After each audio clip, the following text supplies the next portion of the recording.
So at all, you raise your hand, put it in chat, or just interrupt me and stop me, and we can cover what your questions are.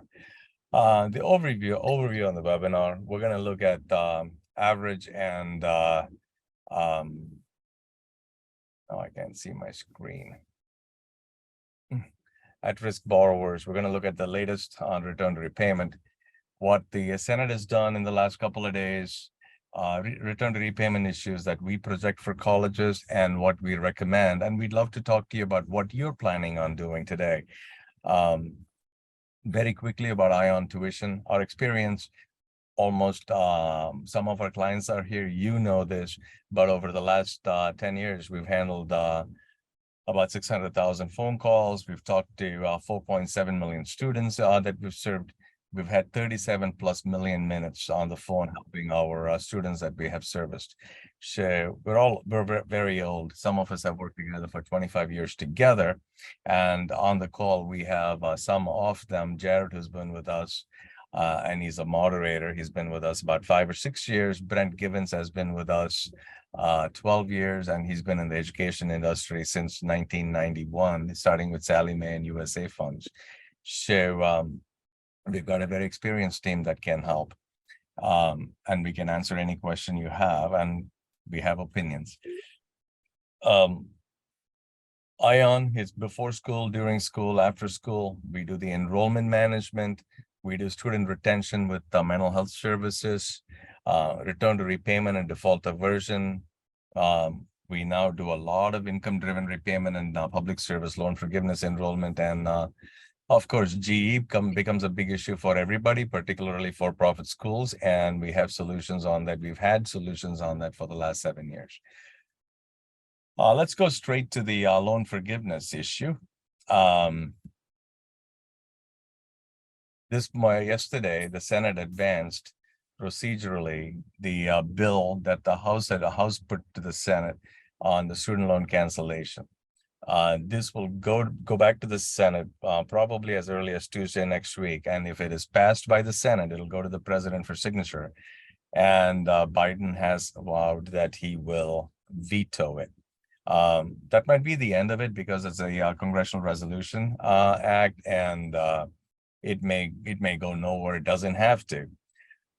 But on the latest debt ceiling vote, which is likely to get done today in the Senate, there may or may not be modifications, but Manchin has said he'll never support it, and he usually carries 3 of the Democrats, moderate Democrats.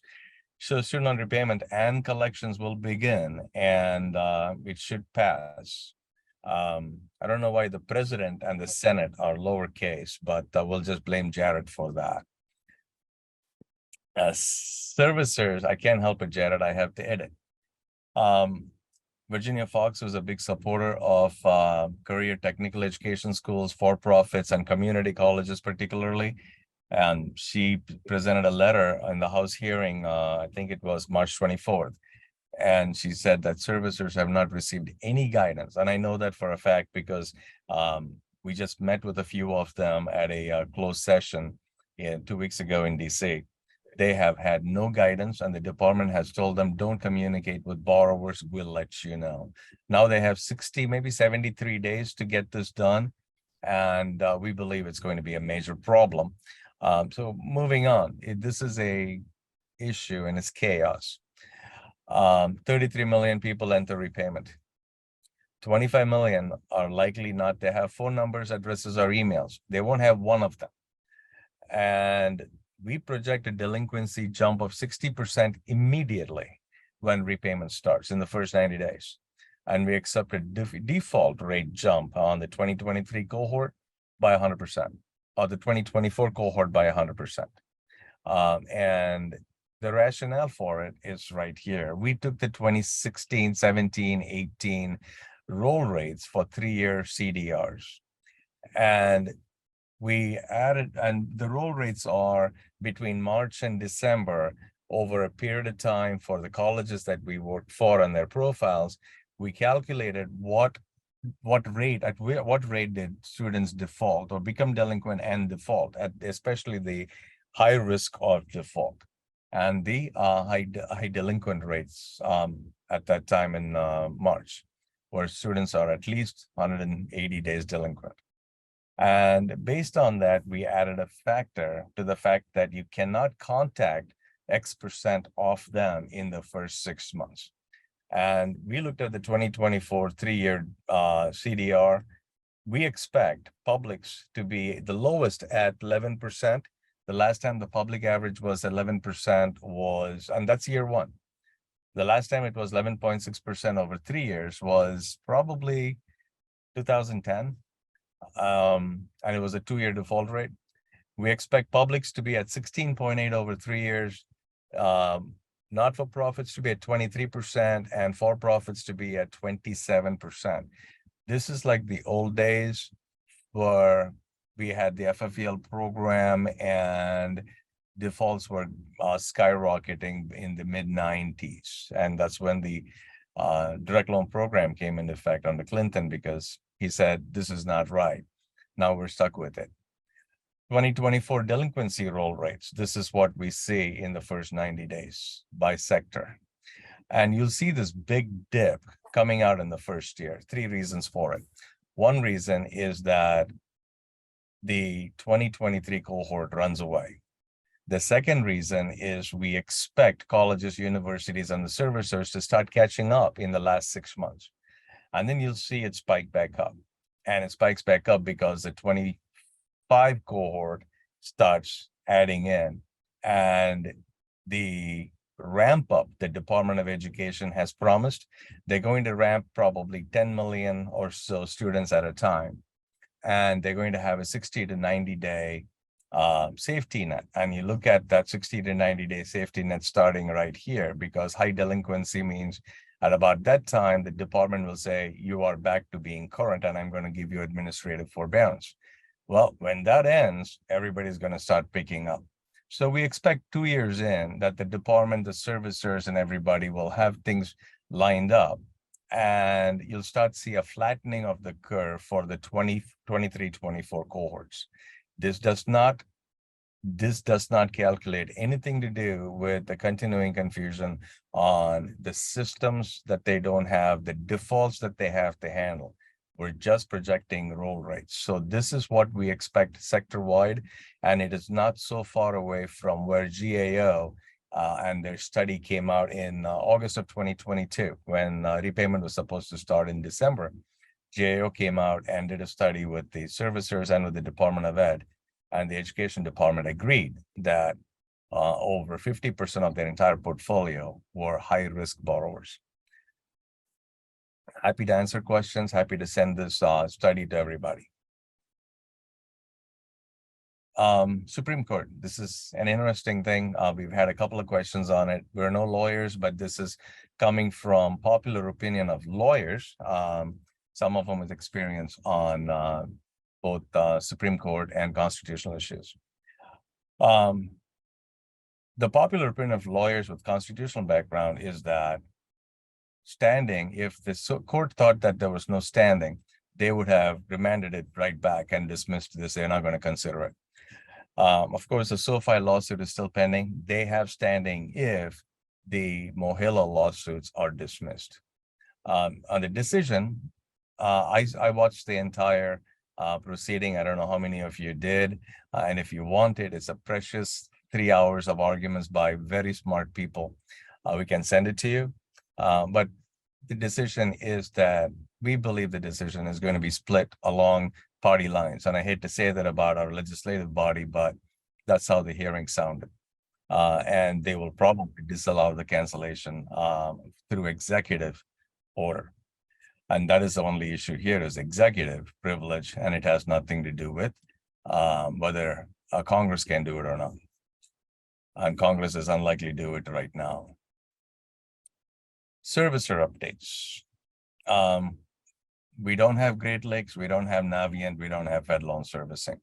We've got Maximus that is handling the default portfolio, and they're going to be a servicer. And Maximus has never done student loan servicing before on defaulted or non-defaulted student loans. So we have a brand new servicer. We have Mohila that's got a few fire hoses pointed at them. And There are 15 million students that have been moved to new servicers. And in August, servicers told GIO they need to hire at least 8,500 more employees. And it takes them a good 4 weeks to train them, but it takes them 6 weeks to get security clearance.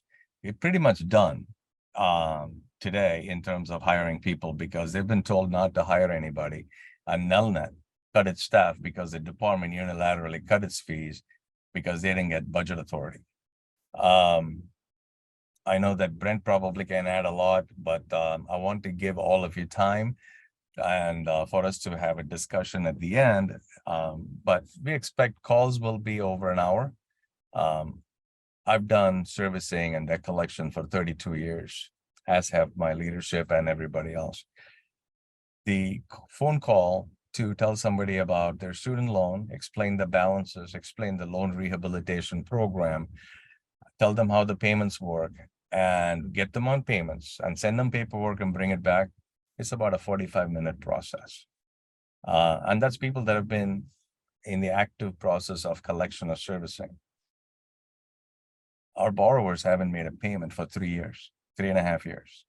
It's going to take up an hour and a half for some of the new students to find out, how much do I have? What? I have a student loan. It's the first question everybody asks. I thought it was a grant. So we're going to go back to the mid 80s, early 90s for some of us that have been there at that time. Public service loan forgiveness. The department has made tremendous progress, but they still haven't figured out how people can do it electronically. So they take an electronic document, make it paper, then they make it electronic, then they make it paper, and then they send it to you electronically. Human resource departments struggle, but for schools, not-for-profit schools, community college employees that are one of the things that I think you could take back to your offices. A one-time adjustment is going to happen starting July, where the department will take all periods of the pandemic payment pause and any deferments in the past as periods of repayment. So technically, if somebody has been making payments for 7 years, they will have 100% discharge of their student loans. And we can help. We have an automatic process. I'm not here to sell, I'm here to inform, but happy to discuss what the department is trying to do is to have a PDF form, which people can fill out electronically, send it to Mohela, who will email it to your HR person, who will sign it and send it back to Mohela, and Mohela will process it and send it back to you. I think you know what the issues are here. The department's never done any implementation on time. And I don't have a problem saying it. I was almost an employee for 31 years with that agency. 3 things that we believe borrowers need to know to successfully resume repayment. They need to know who their servicer is. They need to know their student loan totals, and they need to come up with a repayment plan options that integrates sufficiently with their new budgets. The largest increase in debt during the 3 years of payment pause has been in credit cards. Banks are panicking now because they might have a problem with delinquencies. Economists are predicting the same thing. The one thing that I've learned from many people working around DC and policy is that Congress and the agencies, they're not just passing laws, but they are influencing behaviors. So all policy does is influence behaviors, from tax policy to treasury money policy to student loans to Medicaid. All it is about behaviors. And it's normal, it's not deliberate, but that's what happens. The behavior that leaders in the Senate and the House, presidents, anybody that has anything to say, saying that student loans should be forgiven, don't pay it, it's really hard for you to pay it back. All of that is done in the last 3 years, 3.5 years. Just tell everybody, don't pay. Something will happen where you don't have to pay. And I talk to folks that have money, they take out student loans because they go, hey, Raj, it'll be forgiven. And I'm sure you know those kinds of people too. And there's nothing wrong with it because that's the behavior that we have encouraged. We're going through 4 steps for our clients right this minute. And this is a plan we've had to launch and stop 7 times in the last 3 years. So we've been ready for it. Collect cohort student data, collected data, create the communication plan for your students. Start now, including for students who are in school now. Update information. Students have to update their information. If not, we have to go find them. And we have to improve repayment. That's how we change behavior. Our job today is to change behavior, not tell people you have to pay, but to tell people the paradigm has shifted. Nobody's going to forgive anything, at least not what you expected. There's a question answer from Anonymous. I understand if someone, there's a question here, I'll read the question. I understand if someone wants to enter a public service loan forgiveness program, they have to be in IDR. How do they get into that as a first step? I'll start with the 2 questions. Is that something your company does, or do they have to go to their servicers? Servicers ultimately have to register and approve the application for public service loan forgiveness, and they have to track the number of years in payments and the payment history. Is that something we do? Absolutely. We'll come to that, but we have built a application on the Ion Tuition platform called Presto. Presto does it right away, quickly. And we'll go into that. And Presto makes it so online and electronic. You're the employee, the borrower does not ever have to get on the phone call with the servicer. So yes, they do have to be in an IDR, and we'll cover that in just a moment.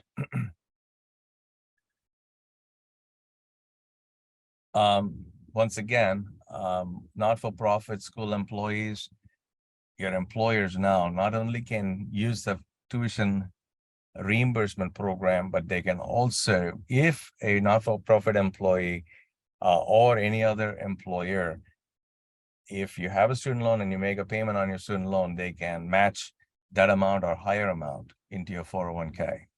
So your student loan payment is considered your contribution to your 401k. You're building your retirement while paying down your student loan, and it's both tax-free. So that starts in 2024 March. And we're happy to send information to you. It's just a link, you can read it, and you can tell somebody in your family, hey, you can do this, employers can do this. If you have a 401k, the employers can do it without any changes, program changes. What should schools be doing? Well, we should all have started today. We're starting on June 5th. We're ready to go for all of our clients on starting a communication cadence. So what are the things that borrowers want to know? Who's my servicer? That's the first one. Who do I call? If a servicer calls them, the question is going to be, who are you? So both of these things are going to happen, which is going to be really comical. I haven't received a bill. What happened to my loan being forgiven? So 9 million borrowers got a letter from the department saying your application for forgiveness has been approved. You're canceled for 10,000 or 20,000. Well, 3 weeks later, the department sent a letter saying you're not forgiven because it's held up at court. There is a class action lawsuit that might happen from those people. So there are 9 million people that are going to have a problem when they get a phone call. You have to pay your student loan because they have a letter saying it's forgiven. What is Fresh Start? What about the new IDR plan? When is that coming out? Nobody knows this information today, and the department continues to have an iron curtain around how they're going to implement any of this. These are our immediate actions that we're starting, and what we would recommend. First, you have to find your student.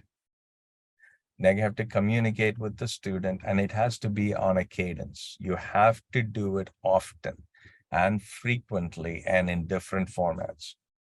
You have to connect and let them know. Well, they may have to figure out a way to connect with the servicer, and NSLDS may or may not be able to handle the volume, just like it wasn't able to, and FAFSA wasn't able to do it this year. 60 days is all we have. And we have to change repayment behaviors. This is not about telling them to pay. It's making them aware you're going to have to pay. That's the first step. This is what we're doing. The first thing we're doing is finding students. We've got the cohort files, and we know that after graduation, the US Census Bureau says a student, even if it's an adult learner, moves 3 times after they graduate. It's been 3.5 years. I have employees. I asked somebody, hey, tell Nick Pride to do that. We'll meet him in the office. They said, Raj, Nick moved to St. Louis. Just FYI, we're in Chicago. During the pandemic, my staff moved everywhere, and most of them moved out of Illinois. Surprisingly, not surprisingly, at least. We're So, launching. Raj, Yeah. wait, can you talk a little bit more about how you locate the students? Because I mean, one of the servicers have the same resources to find them. Servicers would have the same resources, except the department does not pay them for skip tracing. Servicers have to use the same $3.50 that they get in order to locate a student. And we know from experience, it isn't that easy. So first of all, servicers will figure out a way to get as many of their students who are going to pay on repayment so they can meet their numbers. High-risk students are the ones you have to find, and you're not going to be able to. People have changed their phone numbers and they have new cell phone numbers, which means you have to dial. You cannot put it on an auto dialer or a predictive dialer and make phone calls and leave voicemails because of the Telephone Consumer Protection Act. And a lot of the laws have changed around it. Some of them have been relaxed. The Telephone Sales Act has made it tighter in many states. So the resource is not only about the data, it is also about your ability to reach out to them. On the data side, you'll know that when it takes longer for you to get in touch with somebody, you have to go to get more data sources, which includes non-posting credit data sources and more expensive data sources like Equifax stocks files where you find employment information. And in order to do that, you have to spend some money, and third-party servicers are good at it because that's what they do. They handle high-risk students and colleges that want to do a better job for their students to get into repayment. Right. For example, we use 26 different data sources. The most expensive last, the most accurate, cheapest first. So there's a cadence to it. We have the algorithms for it and the KPI measurements for it. We're going to prepare students for repayment planning. We're not going to tell them to pay. We're going to tell them, let's do your budget. Let's figure it out. The biggest resource that we have, it's a little better than NSLDS in my opinion, but I am biased. Ion Tuition. It's a self-service website. Several of you on the phone have used it. Your students are on it. We are asking all of our schools, get your students on Ion Tuition. They can download their loans. They can look at the detail of their loans. They can figure out among the 39 or 50, according to Mansion, we have 50 repayment plans. They can figure out what is the best plan for them, and they can call and talk to us at any time, 6 days a week. So that's the self-service portion is very important, and we can push a lot of notification and messages to them once they register. So all of our schools will be using digital collateral that we give them to onboard students. And if you're not using something like Ion Tuition, start telling your students to get on NSLDS, get your FSA ID, know how to go to studentaid.gov, get that done. It's important for your 23 cohort and your 24 cohort. We recommend 3 options. I just went through one: online self-service. Go to NSLDS. It may not be the best, but if your resources are limited or you don't have a high-risk students, push NSLDS, or you find the servicer if you can. And I think you have a file that you can look at, and you might be able to get the school portfolio report. You might have the servicer information there. I'm not sure. We can let you know if that is.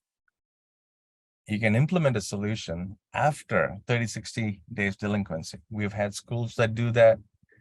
After 90, we generally try not to work with schools that wait 90 plus days of delinquency of a student, because that doesn't show a lot of care, and it puts a lot of pressure on the servicer, and we don't like putting students into forbearance just so that we can get them current. It is frowned upon, and it's almost considered a unfair and deceptive, abusive practice by the CFPB, not just for us, but for schools to do that. You can hire a third-party servicer, but the way we would say do it, start here and move your cadence up and your intensity up if things become more difficult to manage. This is Presto. Presto basically takes, you register on Ion Tuition, you go to Presto, which is an application that runs on it. You fill in all of the information you would need for your IDR. You can compare repayee, and you can even look at ICR programs, and it'll tell you, you can pick and choose. Once you choose, it'll ask you to update your tax information electronically, and electronically that information goes to the federal servicer. The servicer gets it, processes the IDR, and we can show updates. What are you in the process? Within 15 days maximum, we're able to get approval for IDR. And we can do this at scale. So instead of somebody calling and following up, filling out paperwork and everything else, all of that is done right here. And you never have to talk to a federal loan servicer. So that's Presto. And we are connected with every federal loan servicer on this. Although Mohela is the one that is going to go, Mohela handles PSLF, but IDR will go to all of the servicers. And we encourage every one of our schools to get this application. You cannot do this on NSLDS, and we're the only ones that offer this. And I'm done talking.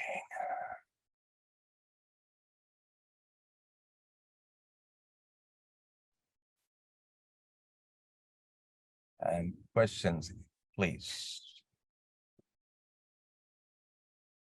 Mr. Rajan, I'd like to know on the Presto, do they just go to the Ion Tuition website? Is that how they find it, or how do they sign up for that? Ion Tuition is available only for schools. Thank you for that question. Ion Tuition is only available for schools that are clients of ours. So we need an eligibility file of students, and those students will have two-factor authentication. They can sign into Ion Tuition. Once they download the loans, then they can get access to Presto. It's a completely self-service website. Of course, if they have access to Ion Tuition, the students can also call our dedicated loan counselors and get help. But most of the time, the self-service website works. We've got north of 600,000 students annually on the website, multiple times. And that also works for alumni? It especially is for alumni after they graduate, but we have multiple learning resources on the website where you can manage how your borrowing habits are. What is my total loan amount? How much will I have to repay if I borrow X, Y, and Z more? So there are planning tools and budgeting tools on it for current students. But Ion Tuition helps people manage repayment completely online. Thank you. Raj, we had a couple coming through the chat. Can you talk about the Fresh Start initiative?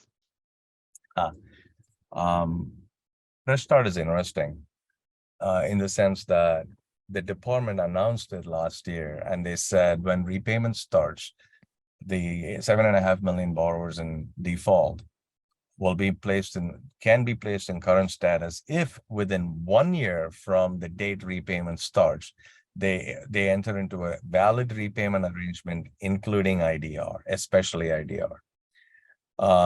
They have not done any communication on that to anybody. The other thing that schools could have used a lot of, if the department had done more press on this, is if you're in default today, you can so if I'm in default, I can re-enroll at St. Petersburg Community College and any program, and I need another $2,000 of federal student aid.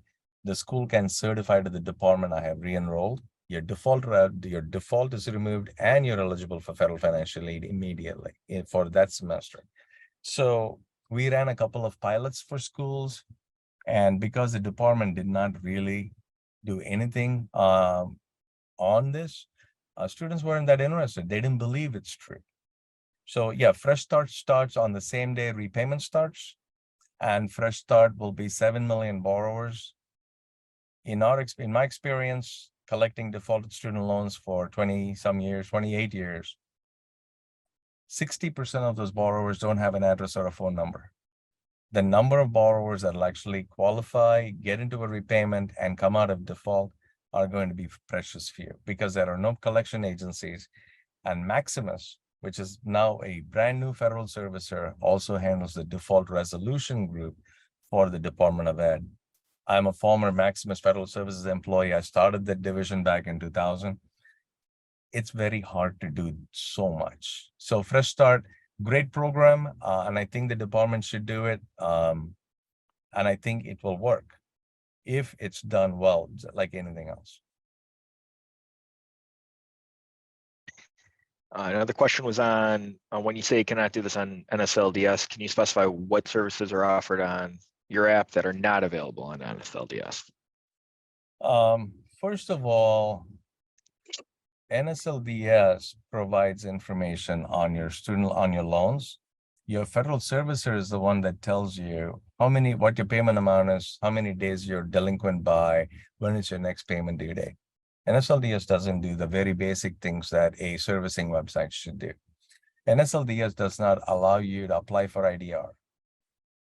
NSLDS does not allow you to fill out your Form 4506T to download your tax information. What you do on FAFSA doesn't apply for repayment management. So in order to recertify, it doesn't allow you to do that. So those are the very small things that we believe that any website should offer. That's why federal servicers have their own, each of them have their own websites. You cannot make a payment arrangement in NSLDS. You cannot provide them with your bank account information. You cannot do a pre-authorized debit. You can use a debit card. NSLDS is just a database where you see things. It's a picture of where your student loan is on any given day. So federal servicers have their own websites, and your experience on each federal servicer is different because the user interface and the user experience are coming from completely different databases, and they have to have their own branding, even though they have the Department of Ed branding. So NSLDS is less useful than even a federal servicer website. Ion Tuition now does three things. While you can make a payment, that's one thing you cannot do on Ion Tuition. We don't want to touch anybody's money, especially treasury funds, because these are treasury funds at the end of the day. You can download all of your federal student loans, including your private student loans. You can do scenario planning. You can call somebody and you'll get an answer in less than 7 seconds. We pick up the phone in 7 seconds, and don't test it today. We'll have to tell our folks. And you can ask people, what do I do? And you can get counseling and connected to a federal servicer. On the website, you have to do none of that. You can plan your repayment. You can apply for a IDR or an ICR program. You can get that approved. You can upload forms. And one thing you can never do on Ion Tuition, which you can do on servicer websites, you cannot automatically fill out a forbearance form. We don't make it available. We don't believe in forbearance. We want you to call us. We'll put you in a repayment plan, even if it is $0 repayment plan. If you're eligible, let's do that. The forbearance is bad. Being in repayment is good. So those are the things Ion Tuition does. It tells you about, we send about 3 million emails every year on July 1st about your interest rate change. What is your new interest rate? We send notifications on when you become delinquent, 31 days. We send notifications if a new loan is added. So there's a whole bunch of things Ion does. You go to sleep, Ion works for students. Did that answer the question? Dwayne? I'm sorry. I think Haley. that was from Haley. Yeah. Yes, thank you very much. Raj, I had another question come to me. Will the Department of Ed send letters to all borrowers, or will that be delegated to the servicers? Does your company do that? Oh, 1 second. There's a question from Dwayne Polsdorfer, and the school would have to be signed up with Ion before any services. Yes, Dwayne, you have to, and it's not a hard process. Ion is a third-party servicer, and you can report that to the department. Get us on the Brent. What is that file? E-car. E-car. You can update us on e-car, and our contract is 3 pages, and it's not expensive. Jared, could you repeat that last one? Yes, it says, will the Department of Ed send letters to all borrowers, or will that be delegated to the servicers? Does your company do that? Does our company send letters to all borrowers? And will the department send letters? Is that right? Yeah. The department said back in when they were supposed to first start repayment in July 1st of 2021. And they came up with a plan that we will send 6 letters and servicers will send letters and they will send emails. In fact, the department, I think, said they sent 27 million emails before the repayment post ended on December 31st. Merry Christmas and Happy New Year. Your repayment starts on January 1st, 2022. Well, they sent those emails, but they never reported how many of those emails actually were delivered. They don't use Google Analytics, apparently. And I know for a fact that some of the student borrower data that we received from the 22-23 cohorts, just have your .edu email. We have to go find the new emails, new addresses, phone numbers, tell them to update it. So there's a lot of things going on here. And the department's effort, considering they haven't started anything on 33 million borrowers, it's highly unlikely they'll get everybody. It is very hard to be a servicer today because when things don't work out, the department will go up with the CFPB on the Hill and say, the servicers are bad guys. They have completely messed up my program. They need to be fired. It's almost as if there is an effort to kill the program where it stands. So I don't think, Jared, that there will be very good communication cadence unless there is a real effort to find and service borrowers. And there's some dollars that need to be spent by the feds. The department doesn't have the budget. But if colleges have a high default rate, they'll come and beat the colleges. Right. I have Raj, I might jump in just a quick second and add to that. So I think it's a good topic to make sure everybody understands how servicers work, because basically when you look at a servicer and you look at your contract, the contract says you're going to get X amount of dollars. Raj talked about this earlier. You're going to get X amount of dollars for that student for the time that you're servicing them.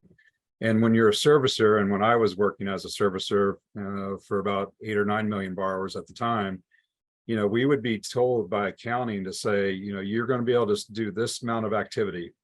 And we always met the minimum, which was the SLA for the contract. So, you're going to be looking at wherever a servicer can make a cut to save money, they're going to have to do it. And so letters, are something that are synonymous with email, right? So when you think about it, they'll probably send a lot of email, and they'll send it to the email address that they have on file.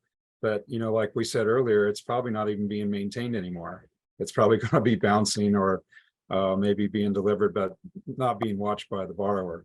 And for them to actually send out an actual letter and through the mail, it's very costly for the servicers to do that, and maybe cost prohibitive. So they'll do everything in their power really just to send as many emails as they can and do as much automation as they can, which will then, cause a lack or lower level of servicing.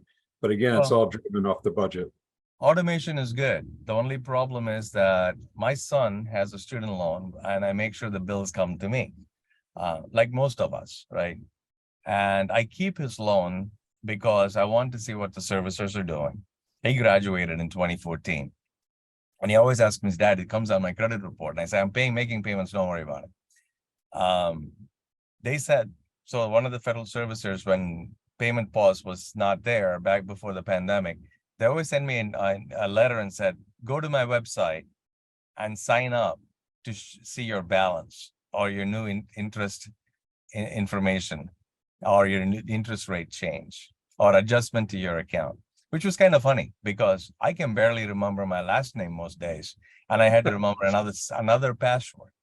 And they can't send it, all of that information in the mail because A, it's expensive, B, they believe that there is a problem on privacy. So there was a problem with, is there likely that the student's privacy might be violated if somebody else opens the mail? Well, if somebody else opens the mail, you put them in jail because they just violated the US Postal Code on privacy. But it's kind of funny. That's what happens with this. They'll figure it out. My hope is that they figure out in the next 2 to 3 years. But I've been hoping that for 27 years. Yep.